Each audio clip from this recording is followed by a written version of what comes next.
Bueno, agregando respecto al tema de la consulta del congresista Tejada respecto a si es que una ley universitaria podría estar contribuyendo a la desarticulación que nos preocupa del sistema. En realidad, respecto a técnica legislativa no podría decirle yo mucho, pero porque siempre existen mecanismos para ello.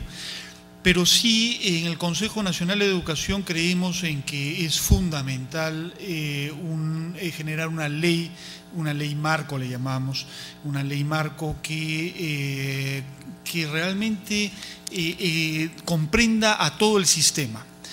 Sin lugar a dudas, esta ley marco no podría entrar en detalles que corresponden a las diferentes instituciones del sistema o los diferentes elementos del sistema. El SINEASE propiamente es parte del sistema y tiene una ley, por ejemplo, porque tiene una complejidad propia. Pero sí nos está faltando una ley que haga que todas estas otras partes del sistema tengan coherencia entre ellas. Entonces, sí considero la importancia de una ley marco. El Consejo Nacional de Educación preparó hace 2 años una propuesta de ley marco y los aportes que les estamos dejando el día de hoy en este documento de aportes al articulado son en realidad extractos también de esa ley marco que se preparó hace un tiempo. Lo tienen en sus carpetas, entiendo. Entonces, sí considero fundamental el trabajar el tema holístico. De hecho, tiene dificultades. De hecho, no es tan fácil y además exige una mirada a un poco más de distancia y no entrar en tanto detalle, porque realmente hay diferencias como las que destacó el doctor Delgado de la Flor, que deben considerarse para que funcione el sistema. No estamos hablando de que todas las instituciones son iguales, estamos hablando de que todas pertenecen a un mismo sistema y todas contribuyen a la formación de la persona, pero y que todas brindan una educación superior, que por tanto ya es un camino, una trayectoria de desarrollo. Pero es importante considerarlo todo dentro de algún sistema y en base a otras leyes hacer las diferencias que son de hecho necesarias según el tipo de institución o los diferentes ámbitos, digamos, en los que hay que legislar. Doctor Francisco de la Flor, con permiso del presidente, le invito a tomar la palabra. Muchas gracias por su intermedio, señor presidente. Yo quisiera, fuera del ámbito de SINEASE y CONEAU, fijar 3 puntos para la ley universitaria que me parecen interesantes.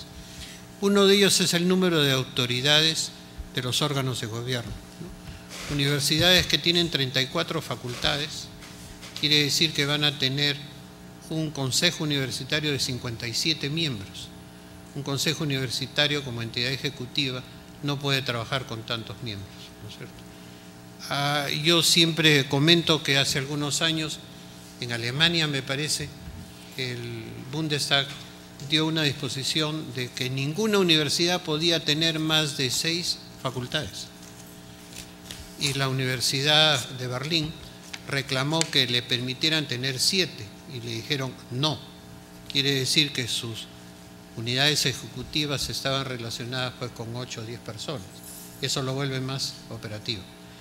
Y por otra parte, con el actual régimen quiere decir que de repente una asamblea universitaria va a tener 150 a 200 personas. Es inmanejable, ¿no es cierto? La segunda cosa que yo quería aportar es que ha habido mucho fraude en la universidad peruana, mucho fraude en grados y títulos. En una época Azángaro funcionaba pues 100%. ¿Cómo se paró eso? Se paró cuando la Asamblea de Rectores exigió que los grados y títulos se dieran en papel infalsificable, en tinta infalsificable, cuando cada grado y cada título tenía que ser inscrito y se llevaba un registro de grados y títulos. Eso continúa. Desgraciadamente, el 40% de las universidades no cumplen con grados y con papel infalsificable ni con tinta indeleble. Y esto determina que existan universidades que están fuera de la ley, que fuera de darle un barniz a sus estudiantes porque ni siquiera llevan los cursos completos, después se vayan a otra institución oficial y sacan grados y títulos de la otra institución que es oficial. Entonces creo que el artículo de la ley que diga en alguna forma que todo estudiante que comienza sus estudios en una universidad y quiere trasladarse a otra, en la otra por lo menos tendrá que llevar 2 semestres académicos, ¿no es cierto? No simplemente me traslado cuando ya terminé y la otra universidad me da mi grado y mi título. Y la otra cosa es de que hay un artículo en la actual ley universitaria que indica que una universidad, un instituto superior puede revalidar los estudios y entrar a la universidad, ¿no es cierto? Entonces, ¿cómo revalidas los estudios? Porque el instituto superior es también de la misma universidad. Entonces se le dice a un alumno que estudió en un instituto 3 años, oye, trasládate a la universidad, y eso determina que al trasladarse, pues en lugar de estudiar 5 años tenga 3, pero ya es un cliente listo para seguir. Eso creo que debe suprimirse. Una inquietud sobre, para no salirnos del tema y después le damos la palabra al representante de la ANR. Creo que el aspecto más importante es desarticulación de la educación superior, realmente los institutos. Creo que es lo más saltante que hemos visto acá. También pregunta del congresista Tejada, ¿no? Y que nosotros también pensamos en dar una ley sobre la educación superior inicialmente. Así como habíamos tratado la ley de educación básica regular, pensamos en una ley de la educación superior. Lo que he entendido por el señor Mario Rivera es en el sentido que podía darse una ley marco de la educación superior, más holística, más genérica, y de ahí se podría desprender la ley universitaria y la ley de los institutos. Esto es así, o también podíamos hacer solamente la ley de educación superior, pero sería muy reglamentista, digamos, ¿no? Tratar esos 2 temas en una misma ley. Yo creo que eso es fundamental porque tenemos que discutirlo en la comisión, ¿no? Si es cómo llegar a hacerlo más fluido. La cuestión legislativa no es problema, en realidad es una mecánica nada más, pero el concepto creo que es muy importante el que hemos visto. Entonces, sí, a lo que me estaba refiriendo y es que el Consejo Nacional de Educación preparó una propuesta de ley marco de educación superior. En realidad era 20 artículos, creo, o algo un poquito menos inclusive, que no entraba en el detalle de muchos de los aspectos que requieren quizá normas adicionales. Di el ejemplo del CINEACE. El CINEACE tiene una ley propia, la requiere, y eso es aparte de una ley marco que explique cómo el CINEACE está dentro del sistema. Entonces, sí, lo que usted estaba manifestando es correcto. Considero más bien muy importante tener clara esa ley marco para poder después hacer todas las leyes de los diferentes elementos del sistema. El riesgo se puede hacer, pero el gran riesgo de hacer leyes por partes es que después no encajan. Después no encajan con el sistema. Una de las preocupaciones principales es no existe realmente sistema de educación superior, sino que solo existen pedacitos desarticulados y eso es lo que hay que resolver. Con esto se resolvería, digamos, esa articulación que se menciona de integrar toda la educación superior en una forma modular que sirva para todo a lo largo de la vida, ¿no es cierto? Ese es importante. Lo otro hemos considerado el sistema modular, creo que es fundamental y otros países lo hacen, Estados Unidos, etcétera, y integrar la educación superior tecnológica a la educación universitaria, es decir, sería realmente un verdadero cambio. Mi otra inquietud para el doctor Eduardo Laflor es hay más de 200 carreras que se dan en nuestro sistema universitario. ¿Cómo regularla estas carreras? ¿Es el Estado el que debe fijar las líneas estratégicas de desarrollo de sus facultades, de las carreras, de las currículas? ¿O que dentro de la autonomía académica que tienen las universidades pueden crear las facultades que quieran, las carreras que quieran, sin pensar muchas veces en el desarrollo nacional. Por ejemplo, hablábamos en la mañana que, por ejemplo, la Facultad de Arquitectura de una Universidad X ahora da arquitectura y diseño de interiores, arquitectura y diseño de restaurantes, arquitectura, es decir, una gama que a lo mejor puede atraer, ¿no? Arquitectura y diseño, no sé qué cosa. Dentro de arquitectura salieron como 5 carreras de arquitectura y con una exigencia que no es la adecuada. Entonces, es el Estado el que debe intervenir, sobre todo en la universidad pública, para señalarle cuáles son las áreas que quiere desarrollar, las áreas estratégicas de desarrollo, que definan qué facultades tener. Por su intermedio, señor presidente, yo no creo que deba regularse en esa forma. ¿Por qué? Porque las universidades tienen un desarrollo a futuro y, por ejemplo, todo el desarrollo de las ingenierías en medio ambiente, las ingenierías en conservación, ¿no? Es un desarrollo que no estaba regulado como una carrera y ahora es un desarrollo muy grande, ¿no? Creo que las universidades deben de tener la experiencia de ir regulando carreras nuevas que puedan ser atractivas para el desarrollo del país. No estoy de acuerdo, sí, en estas universidades que pretenden dar carreras con tantas diferencias, pero ahí entra las posibilidades y la argumentación del CONIAU, porque el CONIAU no va a acreditar una carrera que sea con esos títulos, ¿no? Primero porque tendría que ser un currículum sumamente complejo para que no solamente tenga arquitectura, sino diseño de interiores, etcétera, ¿no es cierto? O tener cocina, turismo, administración de hoteles, etcétera, ¿no es cierto?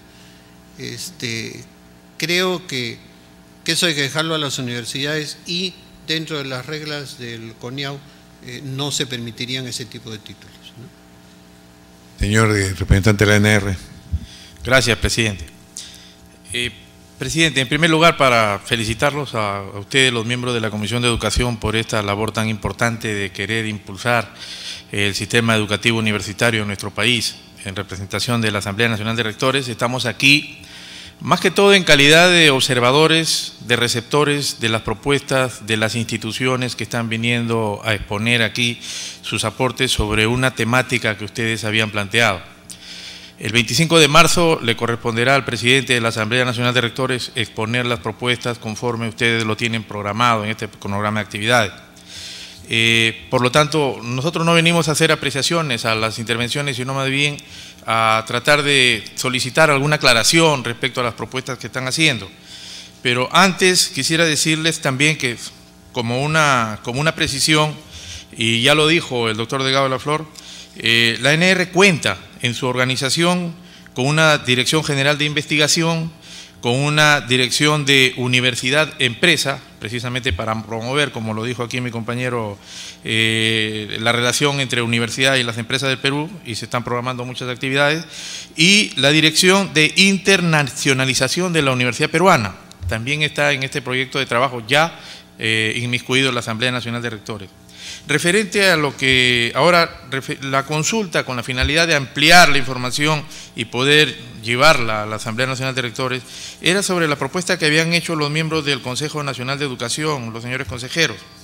Y es referente, por ejemplo, en el articulado, dice, por ejemplo, la creación de la Superintendencia de la Educación Superior o de un consejo directivo, ¿no?, integrado por 7 personas, en las cuales deberían estar representantes de la sociedad civil, representantes del sector productivo, empresas industriales, sectores industriales, y también seguramente representantes, 7 personas, dicen, ¿no?, representantes de, en fin, de la sociedad civil y diversas instituciones que representan al Perú. La pregunta es, ¿cómo creen ellos que podrían ser elegidos este consejo que estaría integrado por representantes de diversos sectores, sector productivo, sociedad civil, etcétera? Si, por ejemplo, teniendo en cuenta que una de las formas como las que se eligen a los principales entes del Perú, como el Tribunal Constitucional, Banco Central de Reserva y otros más, Defensor del Pueblo, tenemos muchos problemas para poder elegir este tipo de cargos y de personalidades. ¿Qué propuesta tienen ellos para poder elegir a esos miembros de este consejo directivo? No sé, doctora, el doctor Mario Rivera. ¿Mario Rivera? Sí. Sí. Nosotros pensamos que ese ente rector, integrado por 7 miembros, deberían ser personas prestigiadas, reconocidas en el país, con algún reconocimiento internacional también de preferencia, y realmente la forma de escogerlas en forma rotativa, sí pensamos nosotros en que sean elegidos por el Ejecutivo y por el Legislativo. Creo que es la mejor forma.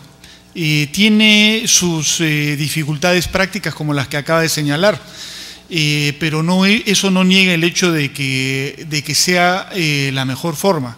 Si no pudiese ser elegido en esa forma, se pueden buscar otros mecanismos. Pero lo que hay que cuidar mucho es que no terminen siendo representantes, sino que no sean representantes de este componente o este actor nacional, sino que sean realmente gente prestigiada cuya opinión vamos a respetar y vamos a creer en ellos cuando tengan que evaluar si una universidad debe funcionar o no. Creo que el sentido principal es ese, no tanto representantes, sino gente que vamos a elegir para decidir por los peruanos.